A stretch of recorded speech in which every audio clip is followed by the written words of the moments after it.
अस्सलाम वालेकुम स्टूडेंट्स।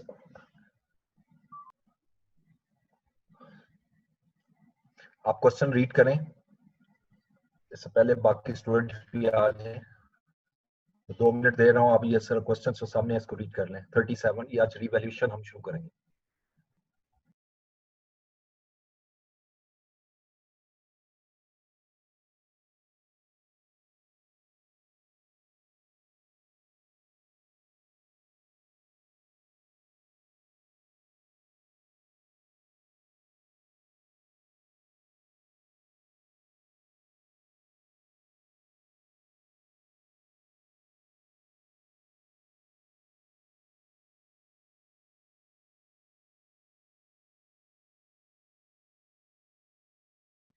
बिस्मिल्लाहिर्रहमानिर्रहीम, शुरू करते हैं जी।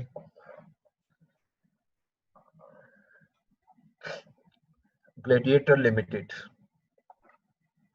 हमने IFRS पढ़ रहे थे, उसमें कॉस्ट मॉडल का एक क्वेश्चन किया था। ये रिवैल्यूएशन का क्वेश्चन है 36।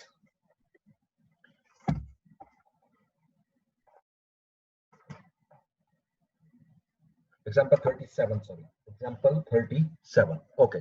Faraz is a chartered accountant and employed as finance manager of Gladiator Limited. He has recently returned after a long medical leave and has been provided with draft financial statements of GL for the year ended 30th June 2017. अच्छा, अब ये 30th June 2017 की values दी हुई है। इसमें profit of before tax है, total assets है and total liabilities है। While reviewing the financial statements, he noted the following issues.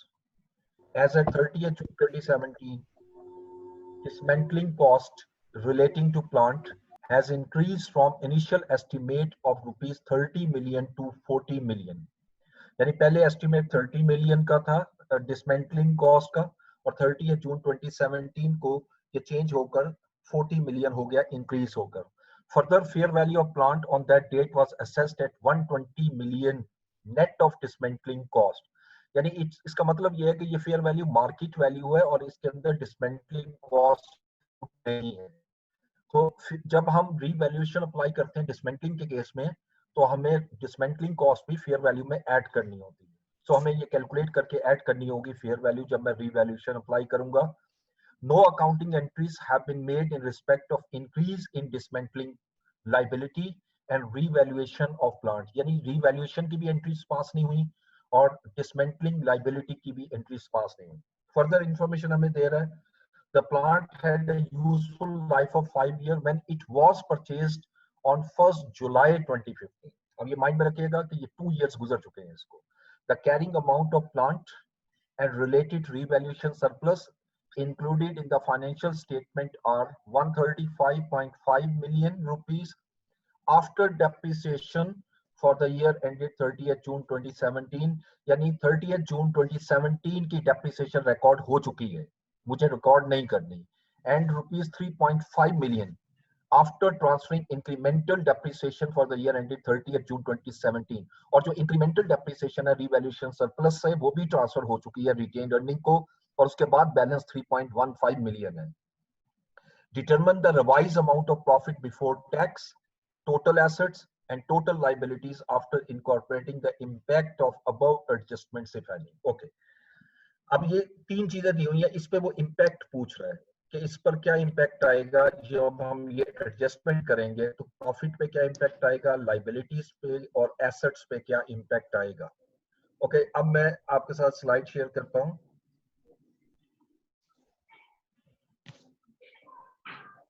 Now let's start the question.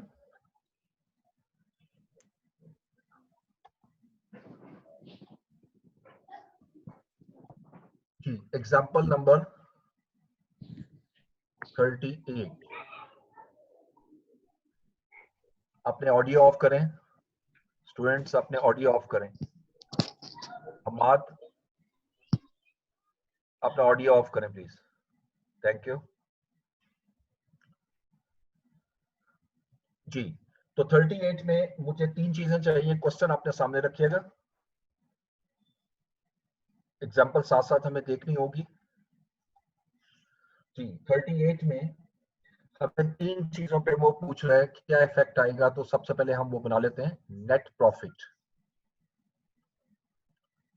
ये पहला हेड जो उसने पूछा है। सेकंड उसने पूछा टोटल एसेट्स,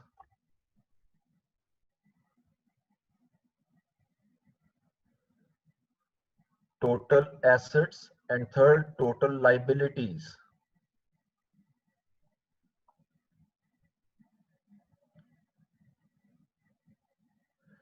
ओके और ये जितनी भी अमाउंट है चूंकि रुपीज इन मिलियन है तो मैं यहीं पे लिख देता हूं रुपीज इन मिलियन। अच्छा अब आपको गिवन वैल्यू क्या है, पहले हम वहां से स्टार्ट लेते हैं क्वेश्चन में, जरा देखते हैं। नेट प्रॉफिट गिवन है 125 मिलियन, ये 125.00 कर देते हैं 2 डेसिमल तक। टोटल एसेट 1420 मिलियन और इवन टोटल लाइबिलिटीज हमें दी है 925 मिलियन। ओके अच्छा अब चूंकि इस साल की डेप्रिसिएशन रिकॉर्ड हो चुकी है, क्योंकि ये बैलेंस जो है ये 31 दिसंबर 30 सॉरी मैं डेट देख लूं, 30 जून 2017 के गिवन है। और उसने क्वेश्चन में ये हमें कहा है कि डेप्रिसिएशन एसेट पर रिकॉर्ड हो चुकी है और आपकी जो एनुअल ट्रांसफर होती है रिटेन्ड अर्निंग को वो भी ट्रांसफर कर चुके हैं। ठीक है जी। अब सिर्फ चेंज क्या आई है कि आपकी डिसमेंटलिंग कॉस्ट जो है वो 30 मिलियन से 40 मिलियन पे है और रीवैल्यूएशन की इस साल की एंट्री पास नहीं हुई। ओके तो सबसे पहले हम वर्किंग बनाएंगे रीवैल्यूएशन के हवाले से। ठीक है जी, ये प्लांट है हमारा जिसकी रीवैल्यूएशन हो रही है, तमाम एसेट्स की नहीं हो रही। एंड सेकंड हमारे पास आएगा प्लांट के बाद रीवैल्यूएशन सरप्लस। ये वर्किंग बना रहे हैं और यहां पर WDV गिवन है, written down value as at 30th June 2017। Plant की वैल्यू इस क्वेश्चन के अंदर देखें तो क्वेश्चन में गिवन है 135.40 जिस एसेट की रिवैल्यूएशन हो रही है। और ये याद रखिएगा ये तो 135.40 इस 1420 में इंक्लूड है। इसी तरह रीवैल्यूएशन सरप्लस का जो बैलेंस दिया हुआ है after transferring to retained earning 3.15। Okay अब मुझे कैलकुलेट क्या करना है, फेयर वैल्यू चाहिए। ठीक है एक लाइन छोड़ेंगे इंक्रीज और डिक्रीज के लिए, मुझे देखना है फेयर वैल्यू कितनी है क्वेश्चन में। ठीक है जी। अब फेयर वैल्यू उसने दी हुई है क्वेश्चन में कि फेयर वैल्यू है 112, लेकिन ये 112 की अमाउंट आ रही है, उसमें से क्लियरली लिखा है कि इसके अंदर डिसमेंटलिंग कॉस्ट इंक्लूड नहीं है। ठीक है तो लिहाजा मैं थोड़ी सी स्पेस छोड़ता हूं और वर्किंग 2 में मूव करता हूं। तो fair value excluding dismantling cost, dismantling cost के अलावा जो फेयर वैल्यू दी है क्वेश्चन में दैट इज इक्वल टू 112। अब इसमें मैंने present value of dismantling cost add करनी है।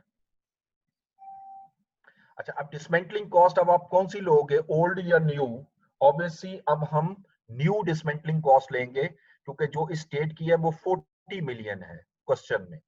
और डिस्काउंट रेट इस क्वेश्चन में एक इशू ये है कि इसमें डिस्काउंट रेट नहीं दिया हुआ, गलती है मिस्टेक है तो ऐड कर लीजिएगा, दैट इज बेसिकली 8%।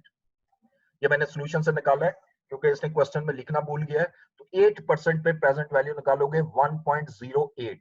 ओके अब एसेट की लाइफ कितनी थी 5 इयर्स, जिसमें से 2 साल गुजर चुके हैं क्योंकि ये एसेट आपने एक्वायर किया 1 जुलाई 2015 को, तो 30 जून 2016 तक 1 साल हो गया, 30 जून 2017 तक 2 इयर्स हो गए, तो 3 साल रह गए। अब आप इसको कैलकुलेट करें present value of dismantling cost, जी कैलकुलेट कीजिएगा कितनी आती है 31.75। 31.75। ओके इसको ऐड करते हैं तो ये 143.75। ठीक है जी, ये मेरी पहली वैल्यू आ गई फेयर वैल्यू। अब ये फेयर वैल्यू मैं रीवैल्यूएशन में यूज करूंगा, तो लिहाजा जो रीवैल्यूएशन आप IAS 16 में FR1 लेवल में पढ़ चुके हैं। ये वही चीज है, सिर्फ फर्क ये है कि यहाँ डिसमेंटलिंग कॉस्ट को कैसे एडजस्ट करेंगे। अब ये फेयर वैल्यू जो आ रही है ये मेरी यहाँ पर आ गई 143.75। यकीनी बात है ये इंक्रीज हो रहा है, तो इंक्रीज करेंगे, increase in fair value 8.35 8.35। Okay, ये 8.35 से मेरा एसेट इंक्रीज हो रहा है, ठीक है। और इसका इफेक्ट कहां जाएगा? रीवैल्यूएशन सरप्लस में, क्योंकि हमने क्या पढ़ा है कि अगर कोई इंक्रीज होगा तो आप उसको रीवैल्यूएशन सरप्लस में क्रेडिट कर देंगे, ये रूल हम पढ़ चुके हैं। अब ये जो अमाउंट आई है प्लांट की 8.35, ये मैं यहां ले आऊंगा और लिखूंगा इंक्रीज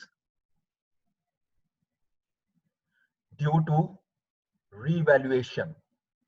अब रीवैल्यूएशन का इफेक्ट कहां पर आया? सिर्फ और सिर्फ यहां पर मैं टोटल एसेट में लिखूंगा 8.35। अच्छा, दूसरा इफेक्ट भी आ रहा है, दूसरा रीवैल्यूएशन सरप्लस पे आ रहा है, लेकिन चूंकि क्वेश्चन के रिक्वायरमेंट में रीवैल्यूएशन सरप्लस नहीं है तो लिहाजा इसको हम शो नहीं करेंगे, ठीक है। वर्किंग में सिर्फ इसलिए बताया कि मैं आपको ओवरऑल समझा रहा हूं, ठीक है। अब इसके बाद यहां तक तो हमने कैलकुलेट कर लिया, अब मुझे कैलकुलेट करना है इंक्रीज इन लाइबिलिटी या डिक्रीज इन लाइबिलिटी। मेरी लाइबिलिटी बढ़ रही है या कम हो रही है? सो वेल, अब देख लेते हैं। और यकीनी बात है इंक्रीज इन लाइबिलिटी है, तो जो fair value present value of dismantling cost जो मैंने अब कैलकुलेट की है, डिसमेंटलिंग कॉस्ट वो अभी हमने कैलकुलेट की है ऊपर ही वर्किंग 2 में, ये मैं रेफरेंस भी दे देता हूं, वर्किंग 2 में हमने कैलकुलेट की है 31.75। यानी अब न्यू डिसमेंटलिंग कॉस्ट जो है उसकी प्रेजेंट वैल्यू 31.75 बनती है। लेकिन जो डिसमेंटलिंग कॉस्ट का बैलेंस आ रहा है मेरे पास, वो तो ओल्ड डिसमेंटलिंग कॉस्ट पे आ रहा होगा, और वो कितना होगा उसको भी कैलकुलेट कर लेते हैं। वो होगा 30 इंटू, क्योंकि ओल्ड डिसमेंटलिंग कॉस्ट अगर क्वेश्चन में देखें तो वो हमें दी हुई है कि initial estimate of 30 million to 40 million, ठीक है, 30 से 40 पे किया है, तो 30 का 1.08 रेज टू पावर -3। तो बताइए कि इस वक्त बैलेंस कितना आ रहा है एग्जाम क्वेश्चन के अंदर जो इन लाइबिलिटीज में इंक्लूड है, कैलकुलेट कीजिएगा। 23.81 23.81। जब हम इसको माइनस करते हैं तो यकीनी बात है it is an increase in provision 7.93 7.9, ये 4 हो जाएगा ना राउंडिंग, 7.94, ठीक है। Increase in provision 7.94। अच्छा, अब यहां पर जरा वही रूल अप्लाई करते हैं IFRS का, ठीक है। हमने क्या रूल पढ़ा था? अगर तो कॉस्ट मॉडल है तो जितनी इंक्रीज हो रही प्रोविजन उतना ही एसेट की कॉस्ट में ऐड होगा, ठीक है। ये तो मेथड है कॉस्ट मेथड। रीवैल्यूएशन में हमने क्या पढ़ा था? अगर इंक्रीज हो रही है प्रोविजन तो जितना तो यकीनी बात है कि सरप्लस जो है, जो टोटल सरप्लस है वो मेरा डिक्रीज हो जाएगा, ठीक है। कैसे? प्रोविजन अगर इंक्रीज हो रही है तो ये क्रेडिट हुआ, तो इसका इफेक्ट आप लेके जाएंगे रीवैल्यूएशन सरप्लस में अगर आपके पास बैलेंस मौजूद है। अब देखें बैलेंस 11.50 है और इंक्रीज हो रहा है 7.94, ठीक है। तो लिहाजा इसका इफेक्ट मैं लेके जाऊंगा इंक्रीज इन प्रोविजन का रीवैल्यूएशन सरप्लस, और रीवैल्यूएशन सरप्लस से 7.94 में माइनस कर दूंगा। और दूसरा इफेक्ट कहां जाएगा? लाइबिलिटी में ऐड हो जाएगा, और लाइबिलिटी 31.75 हो जाएगी, और लाइबिलिटी का इफेक्ट मैं यहां शो कर दूंगा increase in liability, increase in provision. ये जो पहला आपने कैलकुलेट किया इंक्रीज ड्यू टू रीवैल्यूएशन, ये वर्किंग 2 से निकला था हमारा, और ये वर्किंग 3 से, और ये अमाउंट निकली है 7.94। अच्छा, अब ये चूंकि मुझे सिर्फ क्वेश्चन में 3 चीजें दी हैं तो सिंगल इफेक्ट नजर आ रहा है, दूसरा इफेक्ट मैंने वर्किंग में आपको शो कर दी है। वो कि ये यहाँ रीवैल्यूएशन सरप्लस में ना भी बनाऊं तो कोई मसला नहीं, क्योंकि क्वेश्चन की रिक्वायरमेंट नहीं है, लेकिन आपको ओवरऑल समझाने के लिए ये मैं ले रहा हूं। तो नेट प्रॉफिट जो है वो मेरा 125 आ जाएगा, ये अब रिवाइज्ड वैल्यू है, ठीक है। Revised value as at 30th June 2017, यानी there will be no effect on profit due to change in dismantling cost. उसके बाद टोटल एसेट 1428.5 8.35, यानी टोटल एसेट मेरे 8.35 से इंक्रीज हो गए, और even total liability due to increase in provision वो 7.94 से इंक्रीज होने के बाद 932.94 हो जाएगी। अब आप ये स्टेटमेंट ऑफ कम्प्रीहेंसिव इनकम में लेके जाएंगे, और ये दोनों अमाउंट आपकी कहां जाएंगी? स्टेटमेंट ऑफ फाइनेंशियल पोजीशन में। अच्छा, अब क्वेश्चन ये है, ये क्वेश्चन तो सॉल्व हो गया, ये एग्जांपल बहुत आसान थी, लेकिन इसमें अब अगर मैं आपसे ये पूछूं कि जी प्रॉफिट एंड लॉस पे इफेक्ट क्या कब आएगा, सर अब उसको भी देख लेते हैं। मैं अज्यूम करता हूं कि वर्किंग 3 में हम जो कैलकुलेट करते हैं, ये क्वेश्चन का हिस्सा नहीं है प्लीज, ये मैं सिर्फ एडिशनल चीज एक बताना चाह रहा हूं। इंक्रीज इन लाइबिलिटी जो है, इंक्रीज इन लाइबिलिटी अगर मैं कैलकुलेट करता हूं, मैं वैल्यूज नहीं ले रहा, मैं डायरेक्ट वैल्यू लिख रहा हूं, और ये 14.50 हो जाती है, ठीक है, यानी ये प्रोविजन है, प्रोविजन 14.5 से इंक्रीज हो रही है। अब रूल के मुताबिक मैंने इसको क्रेडिट कर दिया। अब डेबिट क्या होगा? अभी हमने पढ़ा है कि डेबिट हम करेंगे रीवैल्यूएशन सरप्लस को, ठीक है, लेकिन उसके लिए ये चीज जानना जरूरी है कि मेरे पास बैलेंस कितना अवेलेबल है। मेरे पास बैलेंस है 11.50, तो लिहाजा मैं डेबिट किसे करूंगा? मैं डेबिट करूंगा रीवैल्यूएशन सरप्लस को, और रीवैल्यूएशन सरप्लस मेरा डेबिट कितने से हो सकता है? सिर्फ 11.50 से, ठीक है, लेकिन जो रिमेनिंग मेरा इफेक्ट है वो प्रॉफिट एंड लॉस में जाएगा, और वो कितनी अमाउंट आएगी? इन दोनों का डिफरेंस जो कि 3 मिलियन आ जाएगा, और क्रेडिट कर दूंगा मैं प्रोविजन को, डिसमेंटलिंग प्रोविजन, डीकमीशनिंग प्रोविजन को 14.50, ठीक है। ये हिस्सा जो मैंने आपके सामने लिखा, this one, it is not a part of this question. ये मैंने एक एडिशनल चीज आपको बताई ऑफ दिस क्वेश्चन। अब एक और एग्जांपल भी हम करेंगे, उसके अंदर भी आप देखेंगे कि किस तरह हम ओवरऑल इसको अकाउंट फॉर करते हैं। सो वेल, तो इसमें ये 38 है, इसमें कोई क्वेश्चन हो आपका तो पूछ सकते हैं, उसके बाद हम अगली एग्जांपल की तरफ मूव करेंगे 39, यानी स्टूडेंट कोई क्वेश्चन करना चाहे।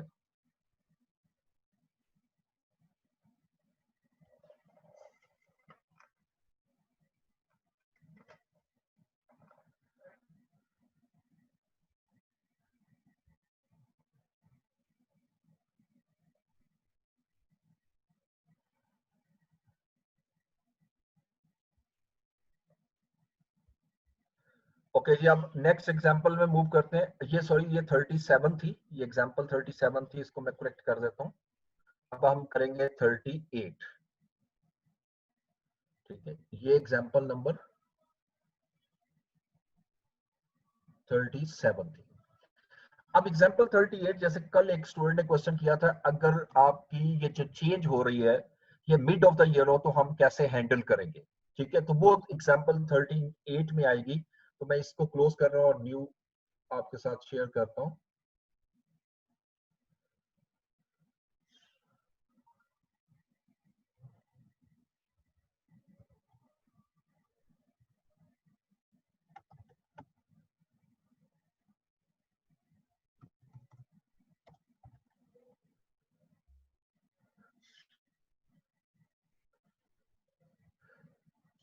जी, तो अब मैं आपका क्वेश्चन नंबर 30, एग्जांपल 38 ओपन कर लीजिएगा।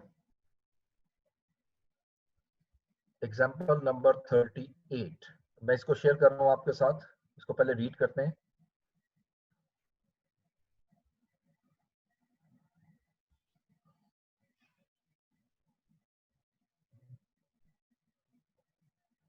जी, ये आपके स्क्रीन पे नजर आ रही है, एग्जांपल नंबर 38। ये जरा केयरफुली देखनी है इसको, कि इसमें 2 मरतबा मुझे डेप्रिसिएशन निकालनी पड़ेगी, और 2 टाइम ही मुझे डेप्रिसिएशन कैलकुलेट करनी पड़ेगी। The financial statement of Bravo Limited BL for the year ended 30th September 2013 are under finalization, and the following matters are under consideration.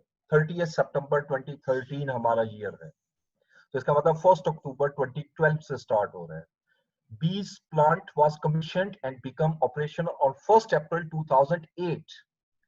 सो ये ज़हन में रखिएगा 1 अप्रैल 2008 को ऑपरेशनल हुआ था हमारा ये एसेट। उसके बाद फर्दर वो लिख रहा है at a cost of rupees 130 million, और इस पे जो हमारी कॉस्ट आई थी वो 130 मिलियन थी। At the time of commissioning, its useful life and present value of decommissioning liability. अब जरा केयरफुली क्वेश्चन को पढ़ना है। प्रेजेंट वैल्यू, उसने यहाँ प्रेजेंट वैल्यू खुद ही कैलकुलेट करके दे दी है, मुझे कैलकुलेट करने की जरूरत नहीं है। और ये बता रहा है यूजफुल लाइफ 20 इयर्स है और 19 million present value of decommissioning cost है। ठीक है, अब वो एक्चुअल डीकमिशनिंग कॉस्ट ज्यादा होगी। बीएल्स डिस्काउंट रेट इज 10%, ये हमें दिया हुआ है अनवाउंडिंग के लिए। There has been no change in the above estimates till 30th September 2013, except for the decommissioning liabilities whose present value दे दी है, at 1st April 2013 was estimated at rupees 25 million. ठीक है, उसकी present value जो है वो 1st April 2013 को 25 million थी. Okay. Compute the related amount as they would appear in the statement of financial position and comprehensive income of Bravo Limited for the year ended 30th September 2013 in accordance with the IFRS, ignoring corresponding figures. Amounts, अच्छा अब इसके आगे तो खैर solve किया हुआ, उसको छोड़ दें। अब हमें एक्सट्रैक्ट बनाने हैं, तो एक्सट्रैक्ट से पहले हमें एक वर्किंग बनानी पड़ेगी। अगेन मैं स्लाइड शेयर करूंगा आपसे, जहां पे हम सॉल्व करेंगे।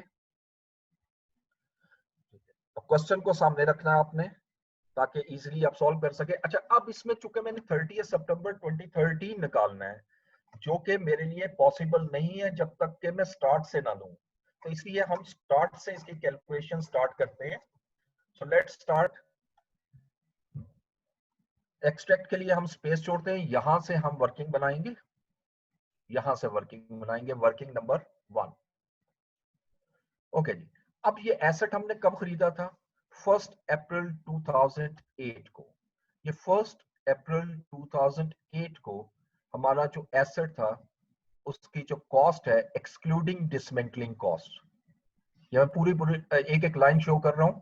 डिसमेंटलिंग कॉस्ट, इसके अंदर डिसमेंटलिंग कॉस्ट इंक्लूड नहीं है, जो मैं पहली वैल्यू लिख रहा हूं। और ये क्वेश्चन में देखें तो ये दी हुई है 130 मिलियन, 130 मिलियन। ओके, ये 130 मिलियन मेरी वैल्यू आ गई प्लांट की, और ये भी अमाउंट सारी के सारी रुपीज है, मिलियन है। ऊपर यहां लिख देता हूं, मैंने स्पेस नहीं छोड़ी। ओके, और उसके आगे वो लिख रहा है कि जो present value of decommissioning liability है इसी डेट को वो 19 मिलियन है। तो present value of dismantling cost, और present value of dismantling cost कहां ऐड होती है? एसेट की कॉस्ट में। और साथ में ही ये मेरी एक नया हेड बन गया प्रोविजन का, तो मेरी प्रोविजन आ गई 19 मिलियन की। ठीक है जी, इसके बाद मैं इसी डेट का अगर बैलेंस लिखूं तो 149 और 19 मिलियन आ गए। 149 million is the value of plant, cost of plant, इसको मैं कॉस्ट बुक वैल्यू लिख देता हूं एज एट 1 जुलाई 2008। ओके, अब चूंकि क्वेश्चन 38 सितंबर 2013 का है, 30 सितंबर 2013, ठीक है, समझाने के लिए डेट मैं यहां लिख रहा हूं 30 सितंबर 2013। तो मुझे ये तो इस साल का एंड है, पहले पिछले साल के यानी ओपनिंग बैलेंस चाहिए जो कि 30 सितंबर 2012 का होगा। यही बैलेंस मेरा 1/10/2012 का होगा, विच इज ओपनिंग बैलेंस। अब ओपनिंग बैलेंस निकालने के लिए क्या करना चाहिए मुझे? ओके, मुझे पहले प्लांट को लेते हैं। मुझे 30 सितंबर 2012 तक एक्यूमुलेटेड डेप्रिसिएशन कैलकुलेट करनी है। सो एक्यूमुलेटेड डेप्रिसिएशन कैसे निकलेगी जी, देख लेते हैं। 149 कॉस्ट ऑफ एसेट है, किसी किस्म की कोई रेसिडुअल वैल्यू गिवन नहीं है, डिवाइडेड बाय, अब यूजफुल लाइफ चेक करते हैं हम, क्वेश्चन में कितनी दी हुई है?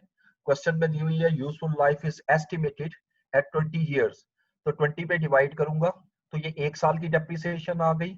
अब जरा काउंट करते हैं यहां से लेकर यहां तक कितने पीरियड बनता है। 1408 से लेकर 30 सितंबर 08 तक हाफ ईयर है, और फिर 9, 10, 11, 12, 4.5 ईयर्स बनते हैं। ये 4.5 ईयर्स की एक्यूमुलेटेड डेप्रिसिएशन कैलकुलेट कीजिएगा। जरा कैलकुलेट कीजिएगा डेप्रिसिएशन एक्यूमुलेटेड। 33.525. ओके, 33.52. 33.53 कर देते हैं राउंडिंग में, राइट। Right, अच्छा, sir. ये हमने इसको सब्ट्रैक्शन कर दी, ये क्योंकि accumulated depreciation cost of asset में से लेस होगी। अब मुझे इसी डेट को, अब प्रोविजन की तरफ आता हूं, तो हर साल अनबाउंडिंग होगी। अब मैं हर साल की करने की बजाय कंबाइन कर लेता हूं, तो मैं लिखता हूं prior year finance cost, prior years finance cost के पिछले सालों की मेरी फाइनेंस कॉस्ट क्या थी। अच्छा, ये मैं बैलेंसिंग निकाल लूंगा, ये जरा आसान तरीका होता है कि बजाय कि मैं एक एक कैलकुलेशन करूं, मैं आसानी से निकाल लूंगा। तो अब ये कैसे निकलेगी बुक वैल्यू प्रोविजन की। जी, प्रोविजन की अमाउंट हमारी कितनी है, 19 मिलियन। ये प्रेजेंट वैल्यू है, चूंकि यहां पर मुझे फ्यूचर वैल्यू नहीं दी हुई, अब इसको फ्यूचर वैल्यू में कन्वर्ट करना है। जी, 1 पॉइंट कितना डिस्काउंट रेट क्वेश्चन में दिया हुआ है, 10%, 1.10, 4.5 ईयर्स अभी हमने डेप्रिसिएशन में। यहाँ मैं -4.5 नहीं लिख रहा, मैं +4.5 लिख रहा हूँ। याद रखिएगा कि जिस वक्त आपको फ्यूचर वैल्यू चाहिए आप माइनस यूज नहीं करेंगे, लेकिन जब प्रेजेंट वैल्यू चाहिए तो मुझे वहां पर यानी माइनस यूज करना। अच्छा, अब इसको कैलकुलेट करें, 19 इंटू 1.10 रेज टू पावर 4.5, कितनी वैल्यू आती है?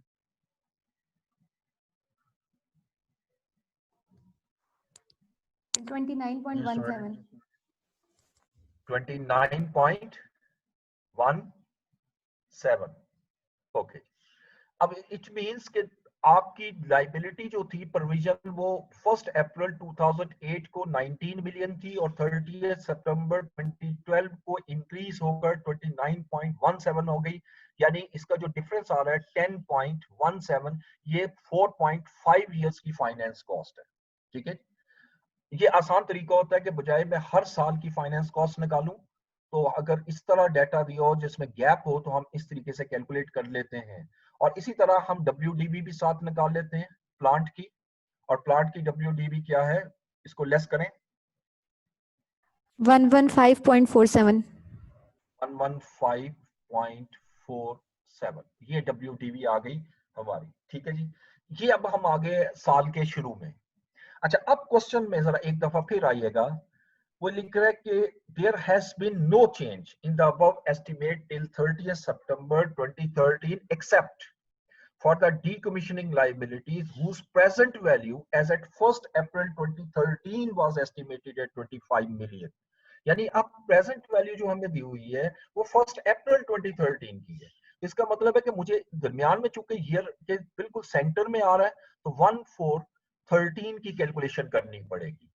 पहले मैं डेप्रिसिएशन रिकॉर्ड करता हूं, ये दो चीजों को माइंड में रखना है, प्लांट में डेप्रिसिएशन होनी है और प्रोविजन पे हमारी कैलकुलेट होगी फाइनेंस कॉस्ट।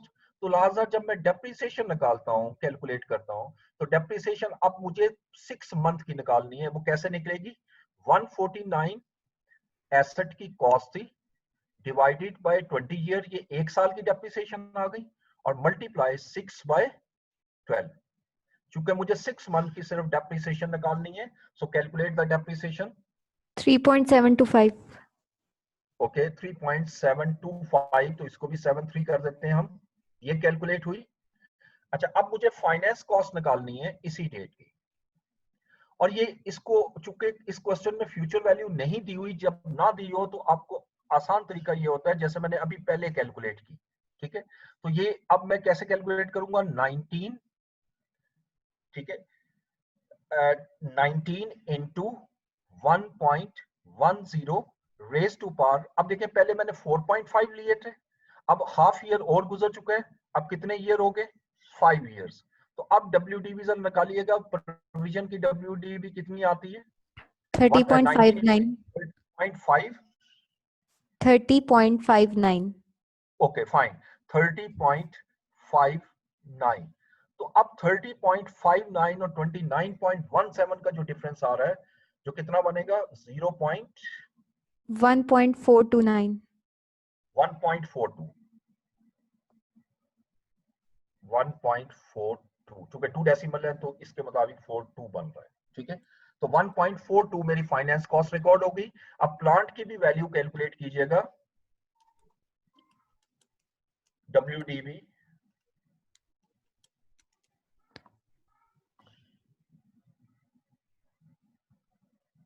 ट्रिपल 1.74, ठीक है। अच्छा, अब 1413 को मेरी प्रोविजन जो है वो इंक्रीज होगी, प्रेजेंट वैल्यू इंक्रीज हो गई है। अब प्रेजेंट वैल्यू उसने क्वेश्चन में दी हुई है 25 मिलियन स्टेट की। अब देखो ये आ रही है 30.59, इसको 25 हो गई है। अब तो इसका मतलब है कि जो प्रोविजन की प्रेजेंट वैल्यू में डिक्लाइन हो रही है, तो यहां मैं लिखूंगा डिक्रीज इन प्रोविजन। तो कितनी डिक्रीज हो रही है वो बैलेंसिंग फिगर मेरा निकल आएगा। और अब प्रोविजन की WDV हम दोबारा ले लेते हैं, और वो हमें क्वेश्चन में गिवन है 25 मिलियन। तो यकीनी बात है there is a decrease of 5.59 million, ठीक है। अच्छा, अब जरा देखते हैं कि मॉडल कौन सा है। अगर कॉस्ट मॉडल और रीवैल्यूएशन दोनों में बार बार एक्सप्लेन कर रहा हूं, देखिए सुनिएगा। अब यहाँ चूंकि कोई रीवैल्यूएशन का जिक्र नहीं है, तो 5.59 मुझे कॉस्ट मॉडल के थ्रू लेके जानी है। और कॉस्ट मॉडल में सिंपल रूल है, इसका जितना इफेक्ट है, जितने से लाइबिलिटी डिक्रीज हो रही है, उतने से ही मेरा प्रॉपर्टी प्लांट एंड इक्विपमेंट भी डिक्रीज हो जाएगा। और जितनी अमाउंट से लाइबिलिटी बढ़ेगी, उतनी ही अमाउंट से मैं इसको प्लस कर दूंगा, ठीक है। और अगर रीवैल्यूएशन मॉडल है तो फिर प्लांट पे इफेक्ट नहीं आएगा, फिर इसका इफेक्ट आएगा रीवैल्यूएशन सरप्लस पर या प्रॉफिट एंड लॉस पर, जो अभी पिछले एग्जांपल में मैंने दोनों चीजें आपको एक्सप्लेन की थी। अब इसको अगर कैलकुलेट करें तो ये वैल्यू आ जाएगी मेरे पास 10 6.15. 15 106.15। ओके, ये अभी 6 मंथ की कैलकुलेशन की। अब चूंकि मैंने 30 सितंबर 2012 तक जाना है, 13 तक जाना है, तो अब मैं मूव करूंगा बिल्कुल नॉर्मल वे से, जैसे करते हैं 30 सितंबर 2013। अब मैं डेप्रिसिएशन लेता हूं। अच्छा, अब डेप्रिसिएशन किस अमाउंट पे आएगी? ऑब्वियसली न्यू वैल्यू पर, जो आपने कैलकुलेट की है 106.15। इसको डिवाइड करेंगे अब रिमेनिंग यूजफुल लाइफ पर। अब रिमेनिंग यूजफुल लाइफ देखें तो कितनी रह गई? टोटल लाइफ 20 इयर्स थी, ये लिखी हुई है। इसमें से 4.5 इयर्स की डेप्रिसिएशन यहाँ रिकॉर्ड हो चुकी है, और 0.5 इयर्स यानी 6 मंथ की डेप्रिसिएशन यहाँ रिकॉर्ड हो चुकी है। तो 5 ईयर डेप्रिसिएशन रिकॉर्ड कर चुका हूँ। तो अब मेरे पास 15 इयर्स रह गए हैं। इसको 15 पे डिवाइड करूंगा तो 1 साल की डेप्रिसिएशन आएगी, लेकिन चूंकि मुझे 6 मंथ की डेप्रिसिएशन चाहिए, तो मैं 6/12 कर देता हूं। तो बताइएगा डेप्रिसिएशन की अमाउंट कितनी आएगी? 3.538. 3.54। 4 कर लें. ये डेप्रिसिएशन लेस होगी। अब मुझे फाइनेंस कॉस्ट निकालनी है, और जैसे मैंने रूल बताया प्रेजेंट वैल्यू और बेसिक अमाउंट ले लूंगा फाइनेंस कॉस्ट। अब मैं कैलकुलेशन करता हूं। अब मेरी जो प्रेजेंट वैल्यू है लाइबिलिटी की, उसको लूंगा 25 को, अब नहीं लूंगा because it has been change, और इनटू 1.10 रेज टू पार। अब ये जो 1.10 रेज टू पार करना है, तो प्लीज अब इसमें पिछले साल इंक्लूड नहीं करेंगे, क्योंकि ये प्रेजेंट वैल्यू आज की डेट से निकली थी, यानी 1/4/13 से। तो 1/4/13 से 30 सितंबर 2030 तक हाफ ईयर गुजर चुका है, तो रेज टू पार 0.5 करेंगे, तो ये मेरे पास प्रोविजन का क्लोजिंग बैलेंस आ जाएगा। तो कितना आया क्लोजिंग बैलेंस? 26.22.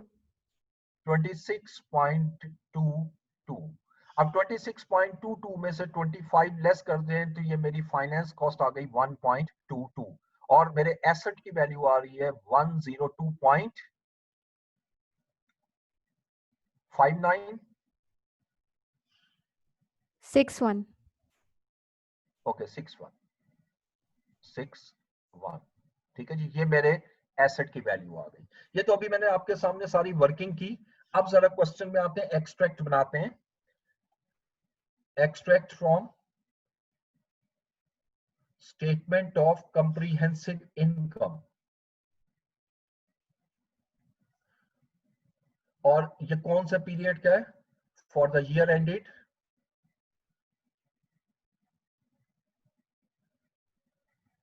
30th सितंबर 2013 का।